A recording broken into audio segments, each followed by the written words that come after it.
Thanks, guys, for being with us, and thank you, everyone, for calling in tonight. This is your moderator, Mario Brown. Welcome to the webcast, Sustained Prosperity System. I'm really excited about tonight's call, as always, but we've been waiting for a while to have Troy, our guest speaker, on the line tonight, so we're super excited to have you, Troy, talk to us, and we're going to learn a lot of things. I know we need to take a lot of notes, so make sure you get out your notepads and pens, because there's a lot of things to discuss this evening. The subject tonight is protecting your future. So we're excited about the subject and the guest speaker, and as always, our superstar, Jef Welch. I'll turn the time over to you. Well, we're going to be down to earth tonight like we normally are. Mario, it's such a pleasure to have you as a partner here and doing so many things that you do and being our international coordinator of all the different seminars and different things that we do. And wow. Are you in Jamaica right now? I am. Oh, my God. Look, I thought this is a hotel room. You're still in Jamaica. He's having a great time. Let's see what you got. Oh. It's dark, but there's the beach right there. There's a beach right there. Okay. That's what I love. When you pulled it back, network marketing. I can be all we could see right? was the reflection of your screen. Yeah, there you go. There's nothing wrong with that. You got Troy Dooley here as the Beachside CEO. In network marketing, Troy is known all over. He has gotten involved to the point where everyone knows his name like a household name in our industry and our profession. So such a pleasure to have him. We're going to be introducing him and giving him a more honorable welcome a little bit later into the call. But Troy, it's such a pleasure to have you with us this evening on our webinar, our webcast, as we broadcast the Sustained Prosperity System. I'm going to start out with just a really quick illustrative lesson, and we're going to go into an interview with Troy. And Mario, you can jump in. Obviously, I appreciate you jumping in whenever you possibly can as we go through the interviewing process, or even anytime, obviously, because you have amazing things that you usually bring up, and it usually opens up a can of interest in a different direction. So I appreciate you so much for doing those types of things as well. We're going to talk about people are creatures of habit, right? We're creatures of habit. And those that are on the call, listen to me and Mario and Troy as we go through this. And creatures of habit. I'm going to quiz Mario, and I'm going to quiz Troy here for a moment in an illustrative point. When you get out of the shower and you grab that towel, do you dry off the exact same way every time? Probably. In other words, do you start on your face? Do you go to your hair and then you work your way down? This is a simple question. Do you have the same method each time, generally speaking? Natural. In other words, you don't even think about it. The towel just naturally, you pull it off the same way, you grab it the same way, you apply it the same way. Is this true? It is with me. How about you? I would say it's true. I'd never thought about it before until just now, but yeah, it's true. You know, I try to play a joke on people when I go to conferences sometimes. I tell them, I want everyone to go take a shower tonight, and when you do, I want you to pick up your towel and dry a different spot first. It's so confusing because they come back the next day saying, you know, it was weird because I thought I was dry, but I had this wet spot. You know, I missed a place because I got out of sync of what I normally would do. You know, Mario, does this make sense? I mean, have you ever thought about this? Actually, I thought about that just not too long ago because, as you know, I have a 3-year-old, right? And so he's watching everything that I do. And the other day, brushing my teeth, right, getting ready for bed, and then he's right next to me in the other sink brushing his teeth. I see that his water's running, and I'm thinking, why is his water running, right? And then I look in front of me, and my water's running, and I had no idea. It's just a habit that I had. This is perfect because where we're going with this, we're creatures of habit, right? And in my notes, and I have notes especially for this is what I typed up for tonight as we're going through. As we look at the creatures of habit that we are, just the way that we pick up a pen and write, just the way that we hold it, just the way that we might pick up a piece of paper and look at it a certain way. just the way we sit in a chair, the way we cross our legs, the way we fluff our pillow, the way that we walk, the way we do anything is because we have learned a certain way to do it. Yes, we could change it and it would be different and we'd be comfortable with it within just a few weeks. But as it is right now, there are certain behaviors that we've learned and we stay with it because it has become a natural behavioral response. It's so simple. So this is what true top leaders do. And I'm going to break this down for you for just a moment. What top leaders do is they define and they refine or fine-tune their behaviors. That's what they do. I want you to picture a basket full of eggs, fresh eggs. There's 24 eggs in this basket. There's 24 hours in your day. And when someone comes to you, when you're trying to prospect them, you're trying to bring them into your company, you're trying to reach out to them, and the first thing that most of the people in your organization are going to say when they come to you, people are telling me that they don't have time. People are telling me that they don't have time to do this business. I just got through doing a webcast for Korea just before this one, and this was my subject. I wanted to tell them there's bad eggs of time in everyone's 24 egg basket. There's bad eggs of time that are wasting your time, that are robbing you of your success, robbing you of where you could get going, not necessarily of things that you shouldn't be doing, but maybe you're not doing them the correct way. It was funny. You know, Jess was looking on Imgur or something earlier, or video or whatever it was, and one of the statements that was said on that video as I was listening to it out of one of my ears, you know, I was concentrating and focusing and I was listening to this video in another ear. It said it's better to walk in the right direction than to run in the wrong direction. Now that hit home for me. I see so many networkers that work hard. They grind it. They push it. You know, they work hard. You know, that's it. Troy, you've seen this. They grind their way through success. They reach a plateau. They can't get any further because they built it on their own horsepower. Their own horsepower. And they can't get their team beyond a certain point because they have never built upon duplicable methods. A system that works, that duplicates, that takes them to the next level, that helps them to create a machine of duplication that just keeps going and going. And it's not out of grinding. Grinding doesn't get you there.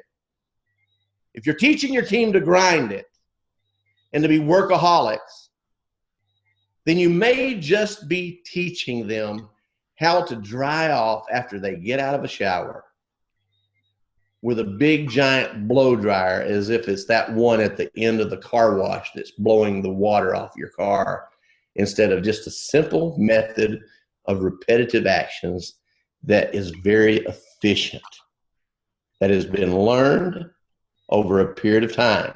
We learn as we earn. Okay, am I making a little bit of a point here to set up a foundation? Absolutely. Because where we're going with this is that true leaders, they recognize those 24 eggs of time. They take out the bad eggs of time. That's wasting their time. The time that's too much time in front of the TV or Facebook or social media or the internet, or wasting time doing foolish things that never get them anywhere. And then they take good eggs of organizational time. Time that's been well defined, understood, that they can pull from, that they already know that's going to be beneficial time, replacing the ineffective time. And as they do this, only 1 or 2 or 3 hours per day, if they will do this, it will change their entire business life. That's what this is all about, is efficiency, is what we're teaching. We're teaching people how to maximize their monetization. We're teaching people how to maximize their attention and focus where it needs to be, and not be placed on any individual's certain behaviors, but the behaviors that are duplicable, that we can set the example, like turning the water on and hoping that someone else does exactly like us. Okay, now, as we go into the rest of this thing here, I'm setting the foundation for the rest of the call as we interview, with superstar Troy Dooley. Let me tell you, Troy, this is where Troy is at with me. Troy is like the combination cowboy, bouncer, documentarist. I mean, he's a satirist. He's all the way down to the news guy. He's the investigative reporter. He's all these things and above and he also goes to the other extreme where he has been a student of the law, a student of regulations, a student of policies and procedures, terms and conditions of different companies, understanding the legalities of what we can or cannot do, what companies can or cannot do, how that they can stay out of trouble, how that distributors, representatives, or brand partners, whatever you call yourself, can keep the company from being in trouble if you do the right thing the right way. And guess what?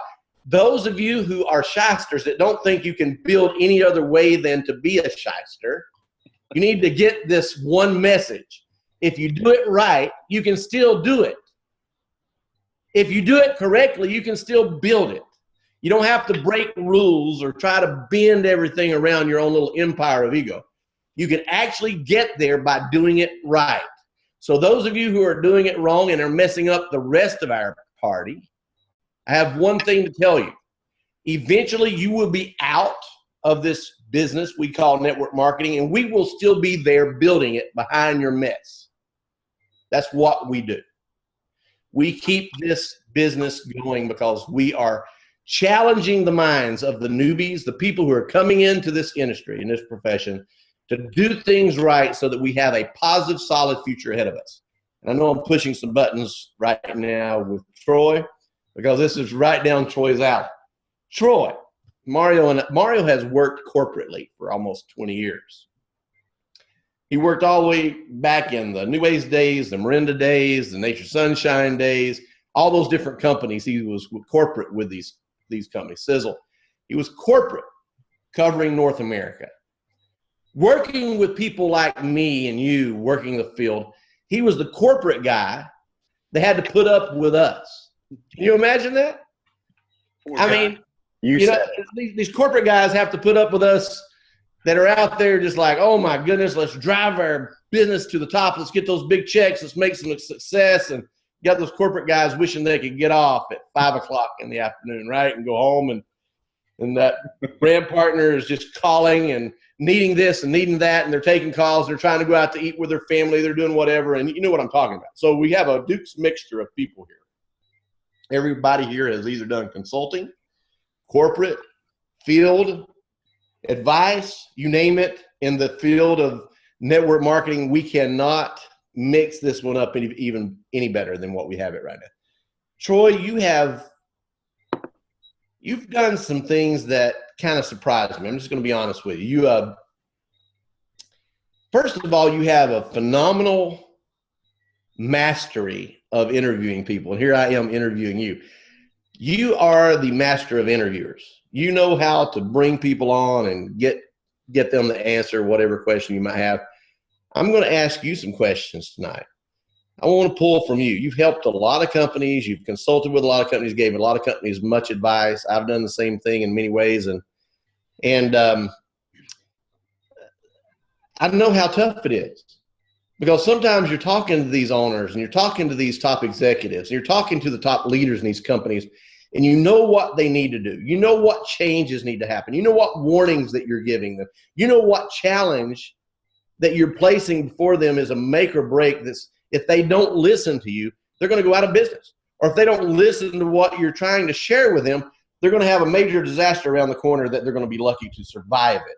And you know that because most of the time when a company asks you for advice or help, they're either going into a new country and they need help with logistics or some type of border affairs, whatever it may be, going through customs, or it may be setting up some kind of logistics with pay. It may be setting up some kind of a legal situation where they're trying to get out of trouble. Companies only call consultants when they're opening up new markets. They need help during other situations. The rest of it's usually fixing problems. The rest of it's usually correcting issues that the company has. They're in trouble. That's when they call. And I have to ask you, how do you separate your mind emotionally when you know for a fact that a lot of time when you're giving advice, people don't want to take it? Or they like your advice, but they don't want to change because it's like you took the paintbrush of their artwork. That's their company, their artwork.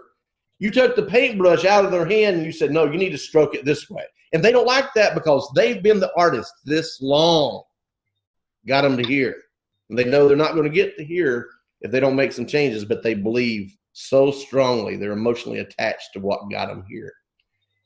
What do you do to help companies understand? The people who are listening are company owners, distributors, corporate people are listening to this call. As they listen to this, what advice would you give? What scenario would you give to help everyone here understand the gap of understanding between corporate and field and what everyone goes through with these decisions? Because this is a loaded question.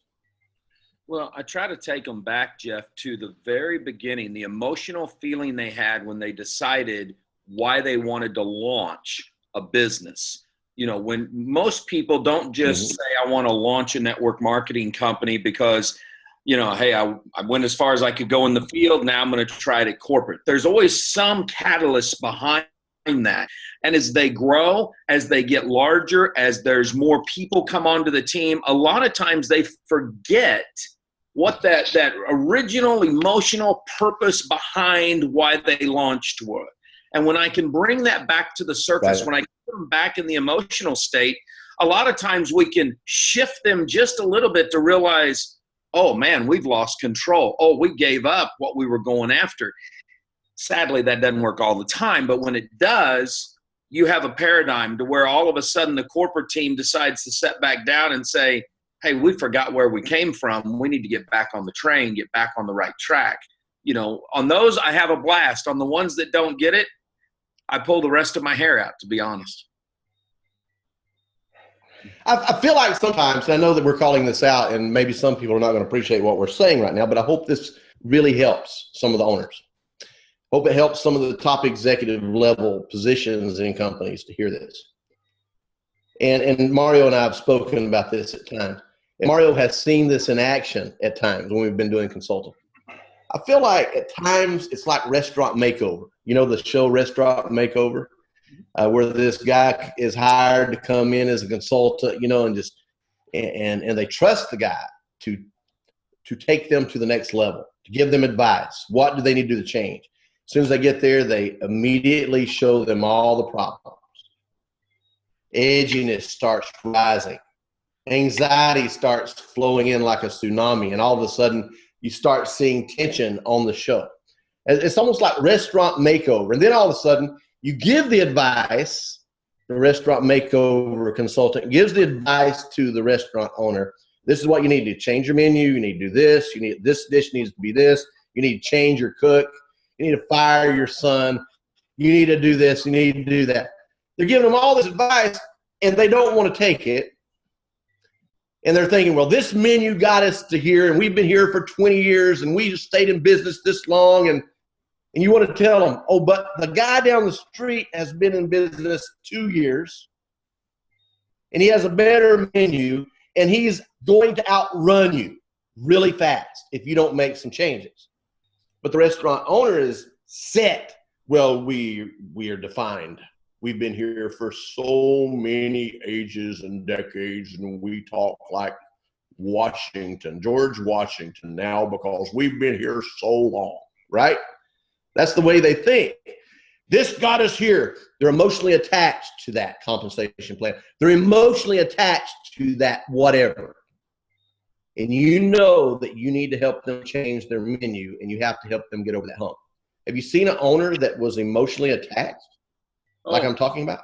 All the time, Jeff. And when you start digging in like that, you can almost see the red start to go up their face because they'll get angry at times because it's like, well, we created this. We can't be wrong.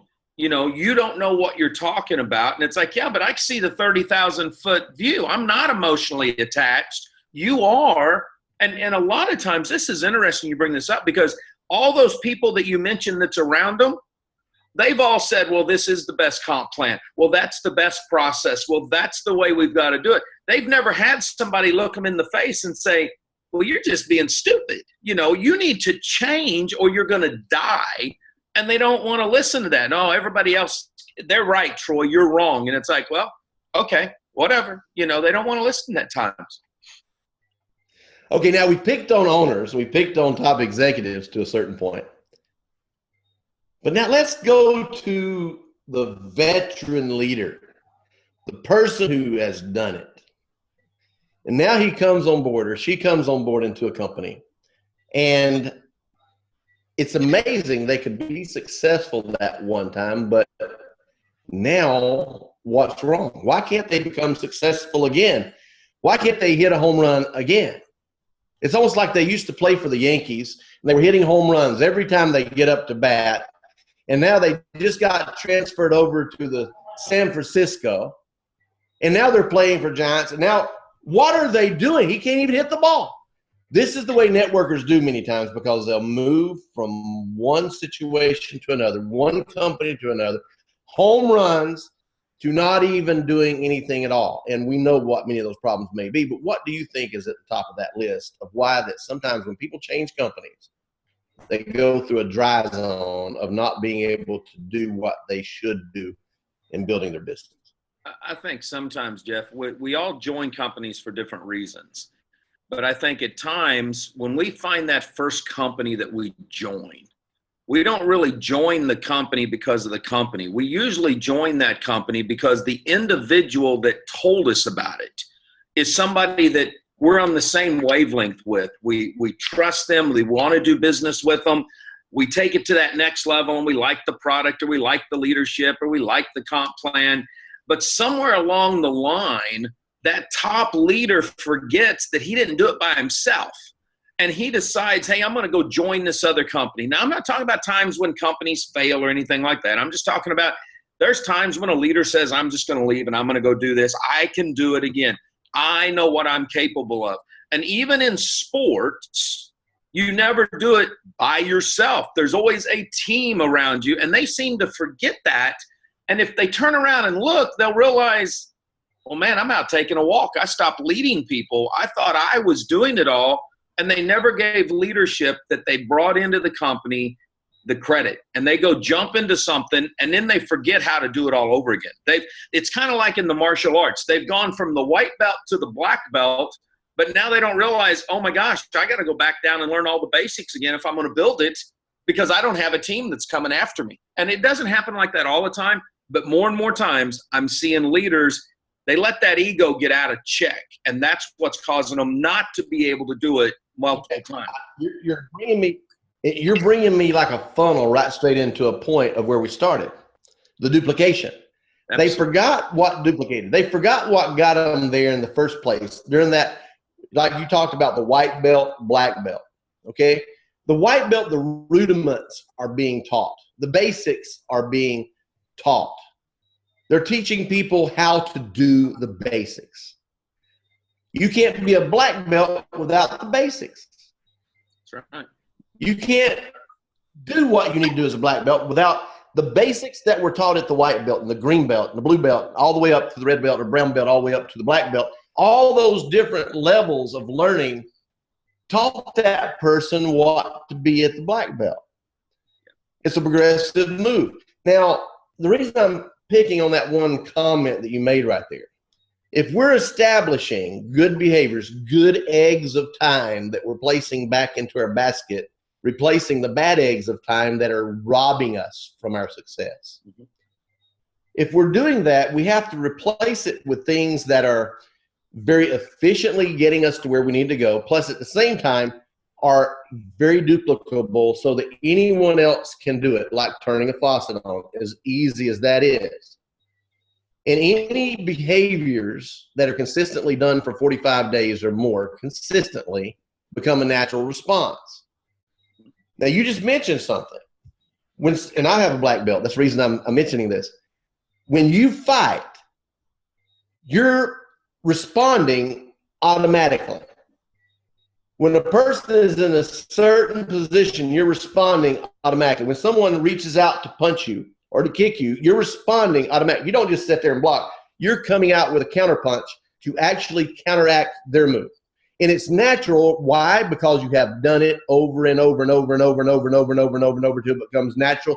Just like when you can't see because soap's in your eyes and you reach for a rag or a washcloth to wipe it off. You know exactly what to do. It's a natural response based off of repetitive behaviors that have established subconscious programming that's entering into the conscious mind so that it acts itself out with your physical behaviors that are controlled by your instincts that are told to it by your brain. Now, what you're saying is that ego needs to get out of the way, because I have found so many good, solid leaders that have done great things and they go to the next deal and they can't do anything at all because now they're elephant hunting. Correct. Now they're going after the big cheese. They're going after the big win, the big leader, because they think if they can win one or two big leaders, they can win the big check because they'll bring all their groups over with them. Isn't it a fact? And Troy, you know a lot of top leaders, real top leaders. Real top leaders recruit every breathing person. They don't just elephant hunt. If you elephant hunt, you will lose. You will lose. I was at the cleaners today, dropping off some clothes. Lady behind the counter, I said, "Where are you from?" She said, "I'm from South Korea." I said, "That's interesting. Let me show you some videos where I've been in South Korea. Let me show you some stuff that's going on. Yeah, we've got a good team going on there and what have you." She lives right down the road here. She lives here in Orlando, and she's from South Korea. You know, I'm talking to her. She's not a big leader. Tell me what your thoughts are as the biggest mistakes people make trying to elephant hunt. I'm taking you through some tangents here because it's following the subject where I'm going. No, but I like this because when I look at the top leaders that are out there, those men and women that have consistently been in the top 10% of their company, they never stop recruiting and growing organically. They may go to an event and they may hang out with some of us that might be called elephants down the road, but they don't try to recruit us. They literally keep looking for the hungry person. A buddy of ours, Brian Crothers, comes to mind because here's a guy that consistently recruits into his company as the top recruiter year after year after year. And when you look at the lifestyle he lives, the income, the success, you scratch your head and say, why would a guy do that? Because he is, what you said earlier, a mentor, but he's also a coach. He's constantly in the field working and showing people this is what you do. I look at Orrin Woodward, who you had on the other day. Orrin has never stopped recruiting. He goes out and holds meetings. He does his stuff. He talks to everybody like you do. You know, when I look at you, I don't see you out there hunting big elephants. You're out there saying, hey, man, who needs help? Here's a gal. She's behind the counter taking my clothes. Oh, South Korea, I know. Look at my smartphone right here.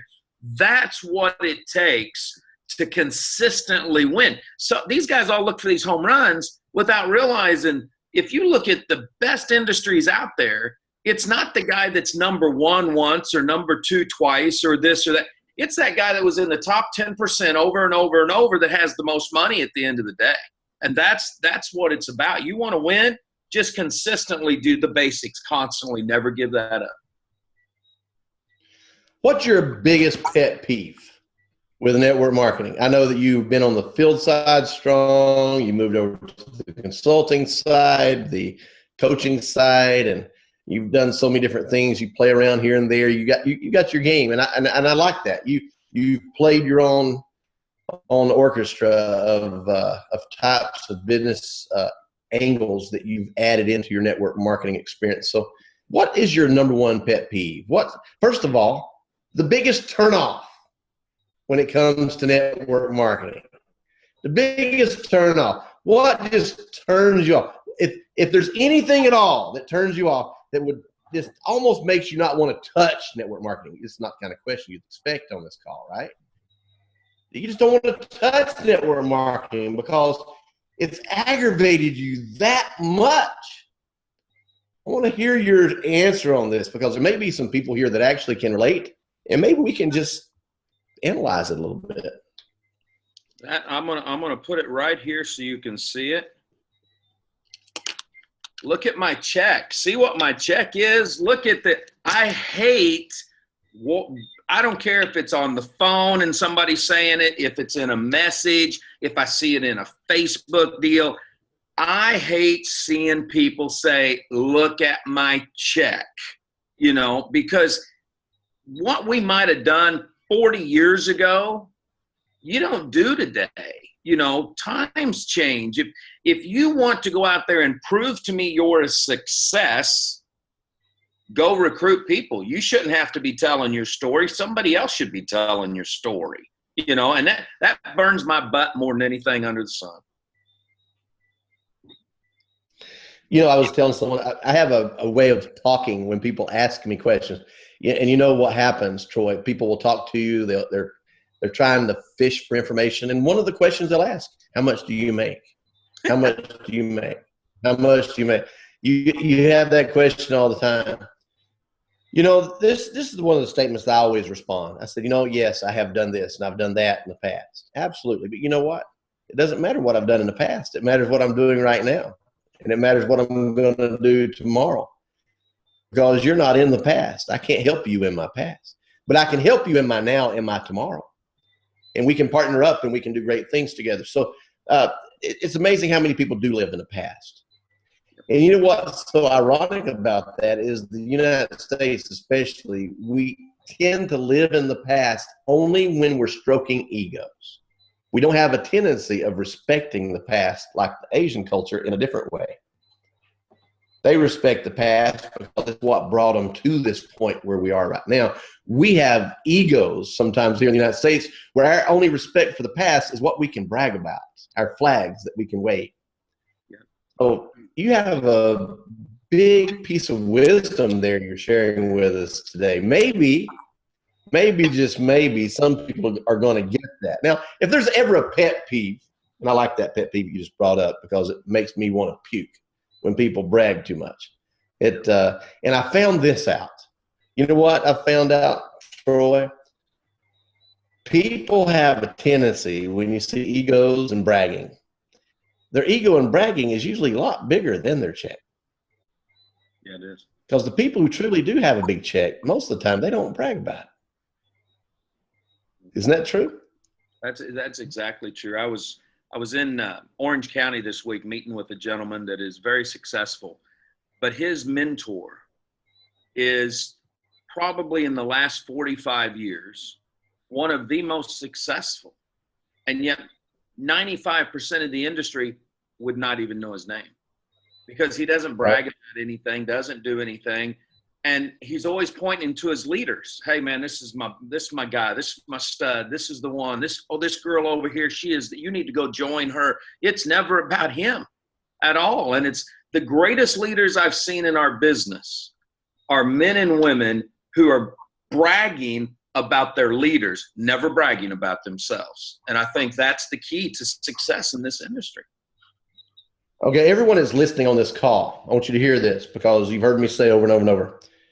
A true leader has to have the mindset, it's not about me, it's about my team. Because the better your team does, the better you are going to do anyway. If you focus on yourself and don't focus on your team, you're not going to win because this is a leverage-based income. The better they succeed, the better you succeed. That's this world that we live in called network marketing. And you're truly in line with everything that we teach. And Mario can vouch for that. That's exactly where we go with our lessons. We teach everyone to focus on the success of others. Selfish behaviors do not duplicate. Selfish behaviors destroy. They don't duplicate, they explode. Did you hear that? Selfish behaviors explode. Non-selfish behaviors duplicate. How do selfish behaviors explode? They explode in growth that implodes back. Selfish behaviors always grow real fast with a bunch of pride. and it always comes right back down and goes away because it's not built on the premise of duplication and taking care of each other. Now, Troy, you have a love for network marketing, a passion for network marketing. And I've told people at times it's like a love-hate relationship. When you have a love-hate relationship with something, it means that you love it enough that you're still in there with it, and you love it enough that certain things aggravate you because you care about it so much. It's a love-hate relationship. That love-hate relationship that people have, but you see them still in there, those are the most committed people I see in our industry that have that love-hate relationship. Do you understand what I mean when I'm saying a love-hate relationship? I do. I would say just a tad different. I love my wife unconditionally, but there's days I don't like her, at all, and vice versa. There's days she don't like me at all, but we are committed to the end. And there's days I look at this industry and I think, I don't like this industry, but I love the people that's in it. And that is something that's never going to leave. I think when they bury me, it's probably going to be with however many pallbearers that are there, and they're all going to be networkers, because that's all the people I know, are guys and gals that they get what I get. They get what you get. We would not trade what we do, even though it just burns our hides sometimes. Well, there's certain things that stand out that cause us to like it so much because it does so many things to change lives. It helps people. I mean, I've seen it take people in third world countries and put them in a first world country inside of their third world country, and it's amazing what network marketing can do to change those lives. Mario's been down in Mexico and he's right now, and I think in Jamaica, and he's been in so many different countries, and he and I have traveled all over the world together. I can tell you what, Mario can tell you stories, and I've been in certain places, with Mario in different parts of the world. And I can tell you stories too where people appreciate an opportunity far beyond what we thought people even any appreciation they could ever have in them. I mean, it's almost like, can there be this much appreciation for an opportunity to be in a company? We in the United States, we're spoiled. We don't take it the way we should. We take it for granted. We take these opportunities in such a way that we think, well, money grows on trees, success grows on trees. It's like, okay, if we want success, let's go to the bank and borrow it. It's a whole different mindset here. And these other countries, they look at it totally different. And what you're saying there is, it says the same thing. Network marketing is a relationship marketing business, and you use your wife as an example here. It's a relationship marketing business. If it's a relationship marketing business, I recall my psychology professor in college years ago. I'm not a young guy anymore, but years ago, the psychology professor, he said, "Now, boys," he sent all the girls out of the room. He wouldn't let any guys in the room. He was retiring, and this was his last semester, and he wanted to have a private time with us guys, in the room, and we talked. And he said, "I want to give you some relationship advice." He said, "Guys, you need to find a girl that you like, not that you love, one that you like." He says, "You can learn to love them, but you can't learn to like them." And that stuck with me. With everything in life, if you find something, now you're not going to like everything, but if you find something you like, you can learn to love it. If you find a relationship that you don't like, but you love it anyway, you're stuck with loving something you don't like. So I want to bring that into the picture of what we're talking about right here. Someone recently told me, "Well, I like to work network marketing, but there's, it's just too much work, and I'll have to do this."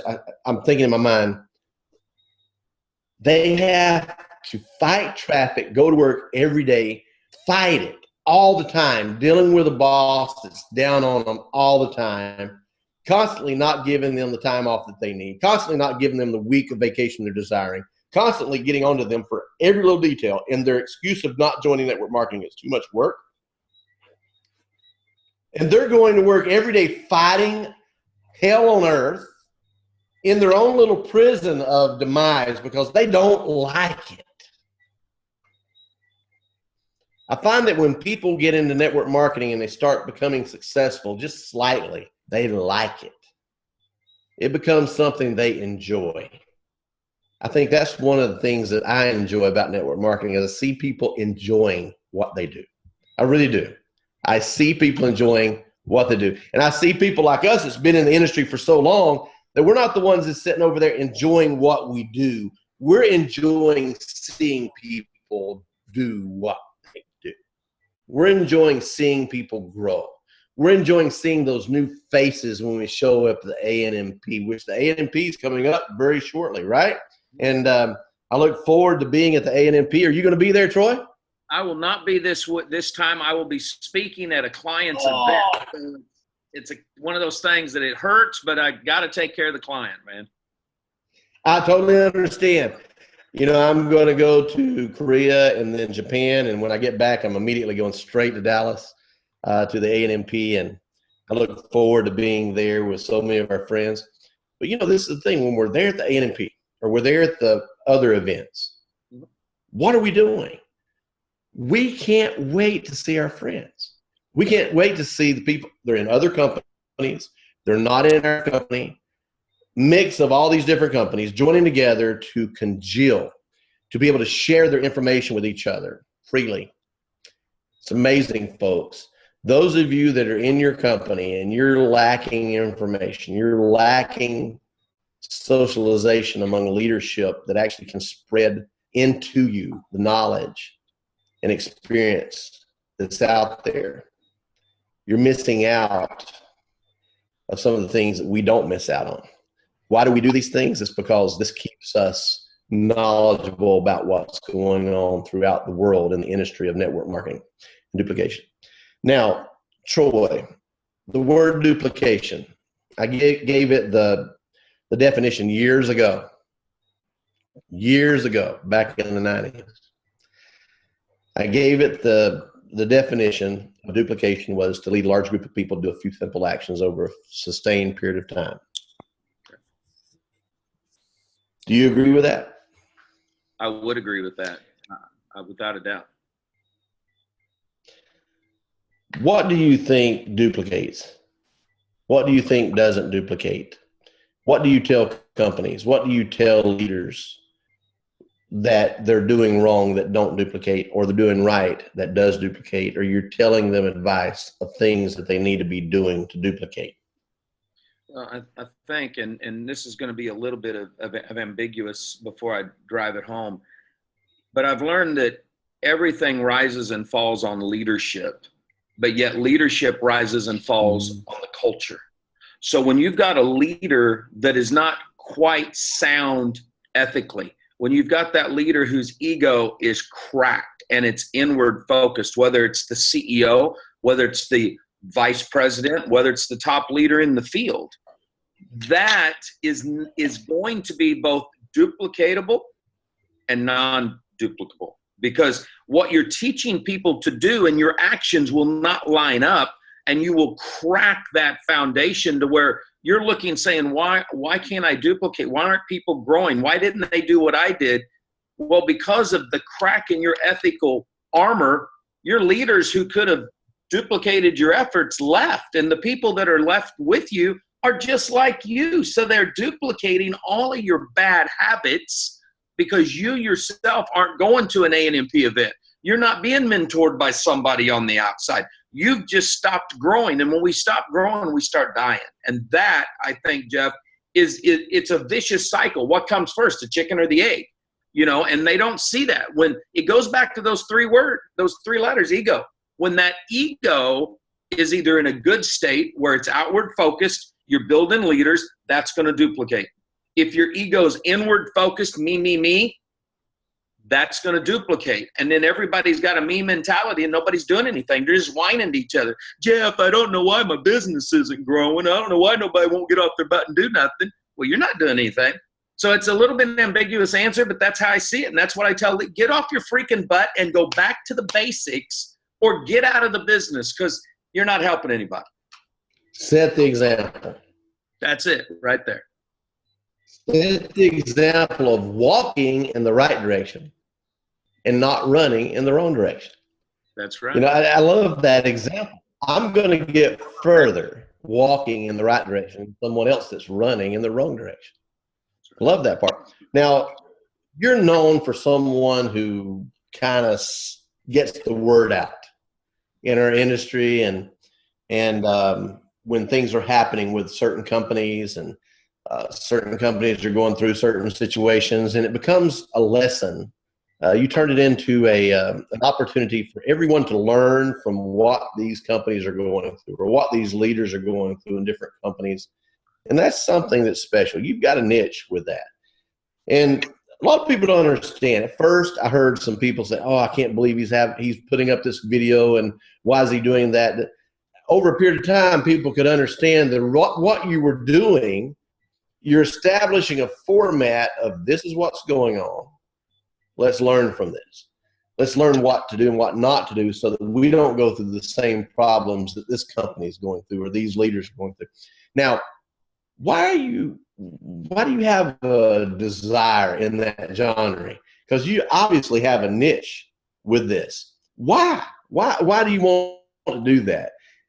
Does it help build your knowledge of what's going on in the companies? Is that an interest of yours because it's causing you to dig in deeper into the legalities and all the other things?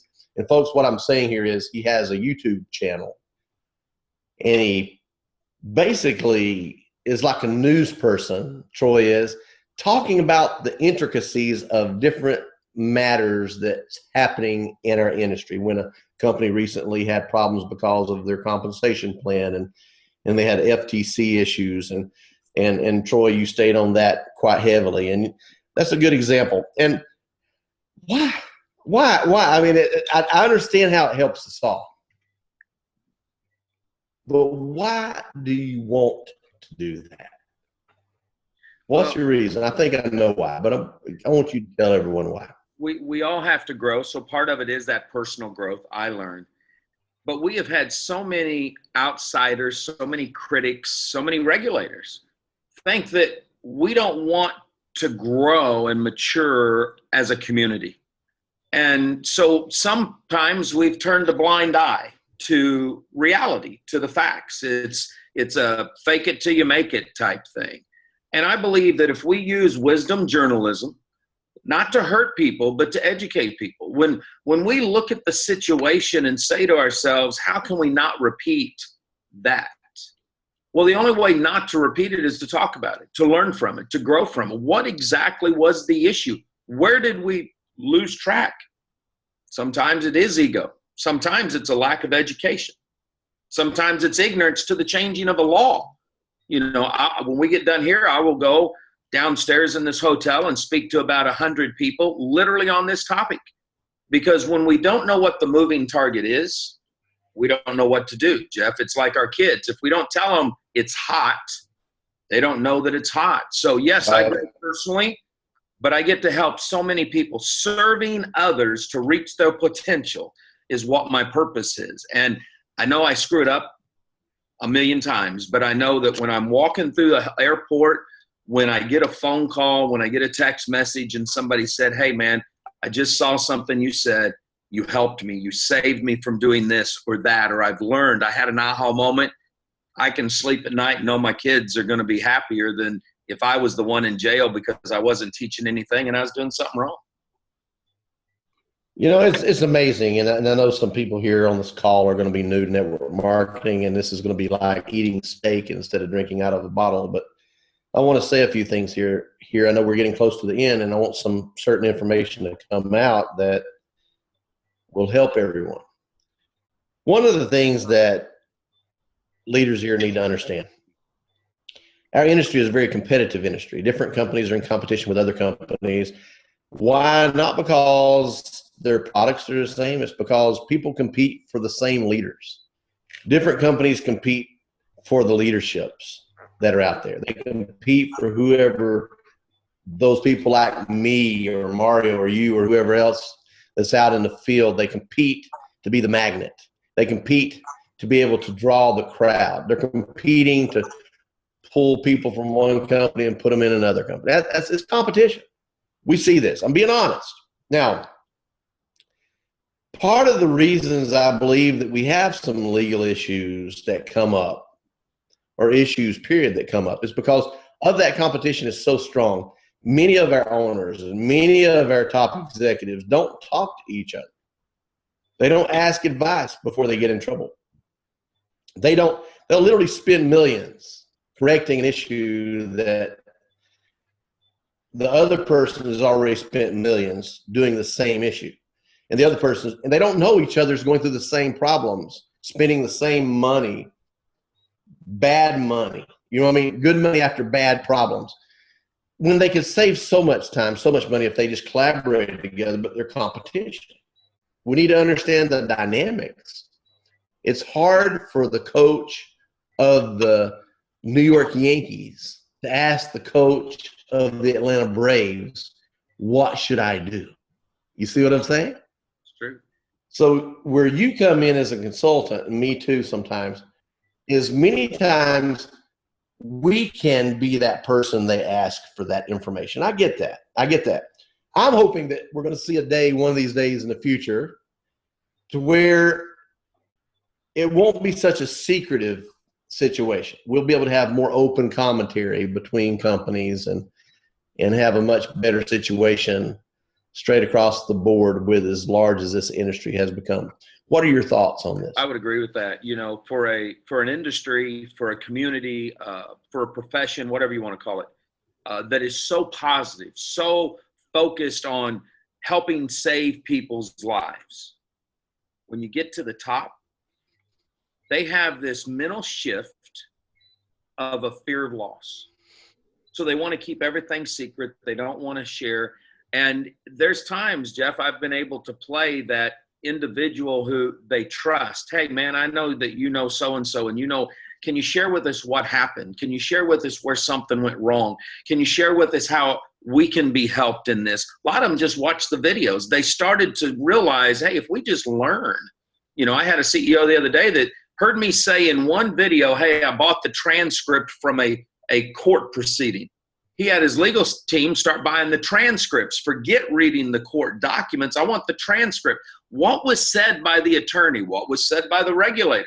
You know, if people will just open up and say, look, there's enough for all of us. There may not only be one Jef Welch, but there's somebody else like him.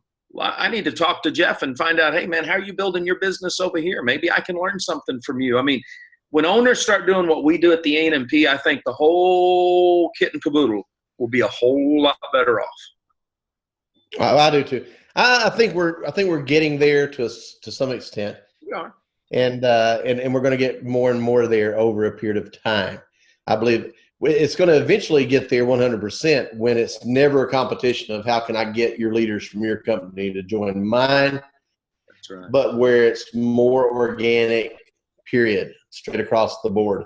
And then everyone will be working together of expanding the pie instead of just trying to get a cherry out of this slice and put it in another. And it would make a lot of difference in how that our industry would grow. Major difference if we had a mindset like that. I agree with it. There's some good nuggets come out of this. Mario, do you have something you'd like to pull from this? Well, I have a question for Troy. He's obviously a man of so much knowledge, and I appreciate you being on the line tonight. Troy, tell us more about your book, what it's about, and where can you get that? Well, right now they can't get it anywhere because we're revamping. We're adding some new stuff that needs to go into it because in August of last year, obviously with VEMA being hit by the FTC, there's been some shifts. There's been some changes. So we're updating. We're adding some stuff. Also, with Herbalife now getting ready to settle, it looks like, based on what they just filed in their SEC filings, we're updating some stuff. But what they can do is they can go to troydooley.com and check out a little bit more about me, or they could go to businessnewsdesk.com, where we put up so much information about this industry, about other small businesses. I mean, literally, we try to give people the faucet, whether they want it turned on all the way or a little bit, to learn about this great profession. And some of the great people are in it. We try to do some really good interviews, as Jeff said earlier, with Steph Mario. So those would be the best places for them to go right now. Awesome. And to find your YouTube channel, how do they do that? They just go to YouTube and type in Troy Dooley. Guarantee you it will come right up in a heartbeat. And there might even be some other people's channels come up saying, I am not the kind of guy Jef Welch thinks I am, because there are some haters out there without a doubt. That means you're doing something right when you have haters. I hope so. Awesome. You know what I found out about that, and I think I mentioned it here recently. If there's ever a problem, it doesn't matter if it's a business or an individual. A business or individual, think about this. If they're experiencing a battle that's happening inside, the problem is inside. Doesn't matter if it's a business or an individual. If you've got a problem going on inside, that problem's inside. If you have a business and there's a problem happening inside, that problem's inside. And you have something to fix, correct? You have something to take care of. If the attack is happening from the outside, you're doing something right. You're doing something right. That's the way it works. So if you're getting battled from the competition, or you're getting battled from jealousy, or if you're being battled politically, if you're being battled from outside in, you're doing something right. You know, someone told me once, you know, hey, people are talking about me. People are talking about me. I heard this guy say to him, I said, when people quit talking about you, that's when you need to worry. That's right. So we've had some good nuggets here tonight. I really appreciate so much having you on this webcast, Troy. I can't tell you how much I appreciate it. It's been such a pleasure. We're going through some extremely good changes here to sustain prosperity with the entire MLM empowerment, and it's growing. It's becoming a phenomenon. And we're seeing some great things happening in Asia and great things happening in other parts of the world. And people are starting to tag in Europe and Russia and Australia and New Zealand now. And other parts of Central and South America are going to start pulling in heavily. The translations, as they kick in heavily, it's going to make a lot of difference as well. Troy, thank you. I really appreciate good advice, good insight. Hope you enjoy your event that you're in. I think you're in California today. I am in California. Having fun. Southern California. Okay, you're in Southern California. Mario's in Jamaica. I'm in Orlando. We're not doing too shabby today. We're doing really well. We're all in the warm zone. So we're all in the warm zone. Thank you all very much. And Mario, if you'll cap it off for us tonight. Absolutely. Thank you, Jef. Always a pleasure. And thank you, Troy, for being our guest speaker this evening. We've learned so much. I love your enthusiasm. You're very genuine. And we look forward to that book coming out, and we'll check out your YouTube videos. I want to remind everybody that this call, I'm recording it tonight. So we'll send it over to Jef, and he edits it, and we'll email it out to everyone. But you must be registered. That's very important to register, so you get all the notifications and the recordings of these webcasts. And we encourage you to share those with other individuals. So next Thursday, Jef?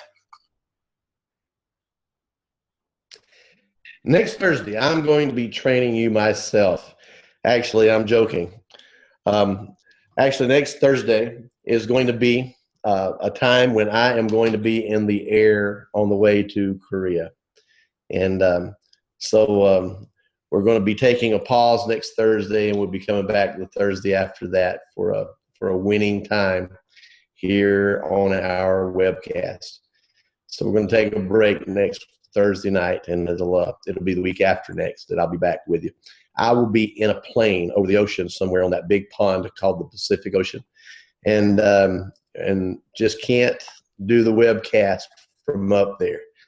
But I do appreciate you understanding, all of you who are listening. Awesome. Thank you, Jef. Thank you, Troy. And thank you, everyone, for joining us this evening. So as Jef said, we have next Thursday off, and the Thursday after that, we'll reconvene. Have a good night, everyone. Thanks for joining us. Thank you, Troy. Thanks, bye. Bye-bye, guys.